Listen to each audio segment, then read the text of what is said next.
Governor Lingo, Lieutenant Governor Iona, Mrs. Iona, honored guests, speaker, colleagues, and you, the people of Hawaii. Congratulations, Hawaii. This year, we celebrate 50 years of statehood. This beautiful state has so much to offer the world, especially with the most recent example of the election of our 44th President of the United States of America,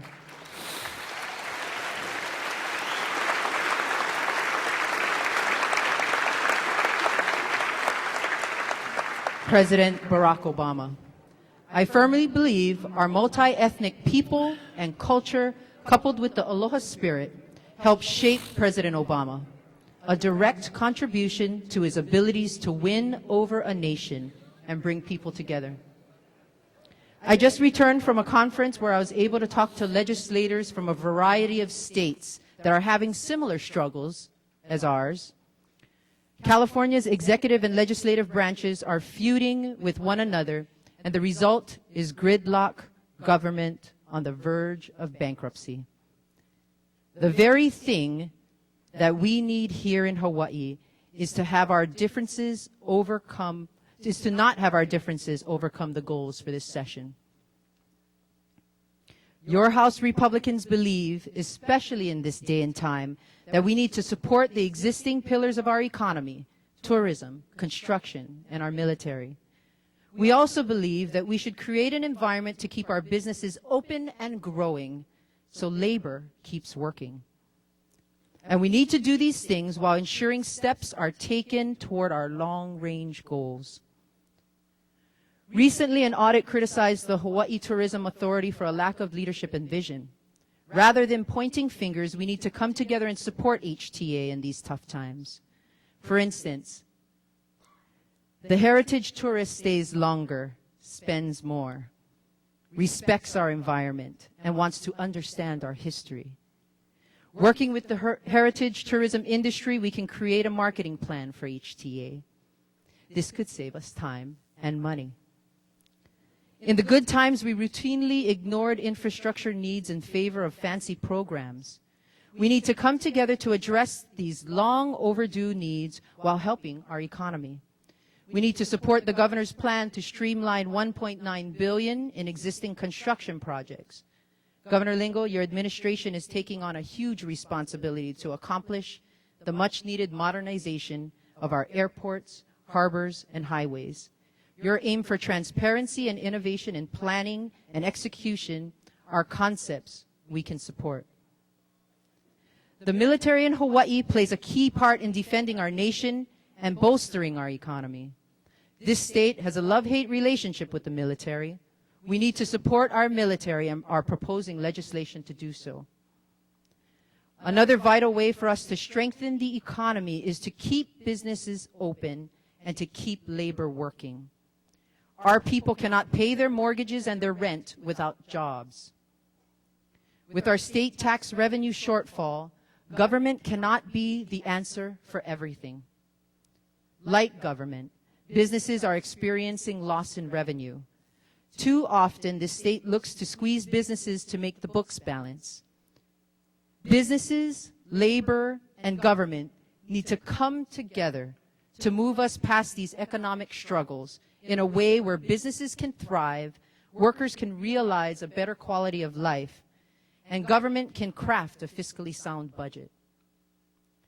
This is not the time to raise taxes, whether unemployment insurance or business fees. Let us commit to making it better for business and find ways to remove unnecessary regulation. Let us not underestimate the power of the individual to create their own opportunities. I suspect with our unemployment numbers increasing and the job market tightening, people might want to start their own businesses as their chance, their opportunity. Let's encourage the behavior as another source of job growth. Your Republican members also recognize areas where we must step in to help employees directly. We are asking the legislature and the governor to partner with us to help protect pensions. Employees should not lose a lifetime of investments earned through their hard work. Many times the legislature gets caught up in the important issues of the day. However, we must simultaneously work to achieve our goals for the future. We owe it to future generations of Hawaii's people to stay committed to creating better opportunities for them. It is not an option to sacrifice tomorrow for today. This is why your Republican caucus is committed to the Hawaii Clean Energy Initiative and Act 221 to truly diversify our economy.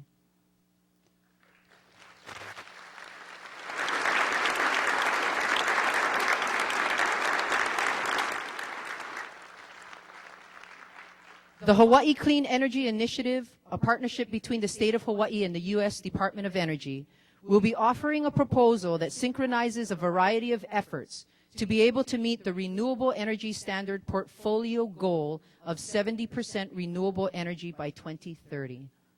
We are pleased to adopt the recommendations of HCEI. This is not easy for some of us in the Republican caucus because of the need for the inclusion of certain mandates.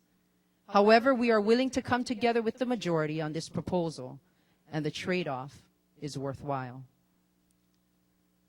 Achieving this goal will keep $7 billion of Hawaii's money in Hawaii, a substantial positive effect for our economy.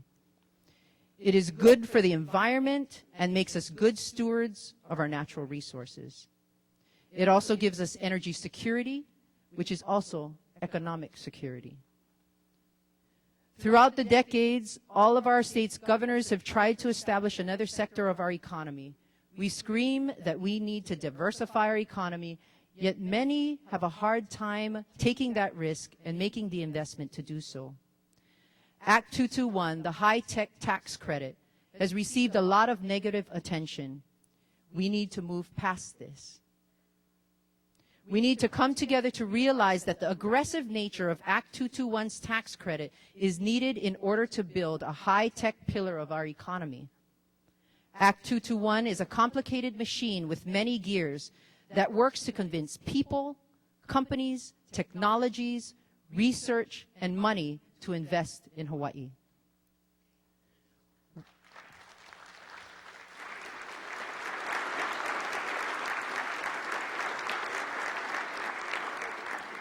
One investor I interviewed described Hawaii as a toxic business environment.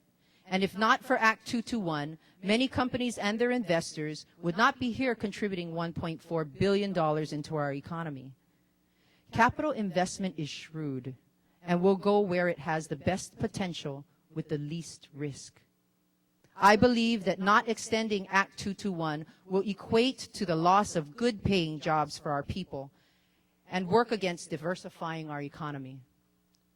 Act 221 attracts the international and local investor and high technology companies that could take their money or ideas anywhere on the globe and gets them to say, let's try Hawaii. Our goal to educate our keiki in science, technology, engineering, and math, otherwise known as STEM, will only be halfway achieved if we are unable to find local jobs for them in the future.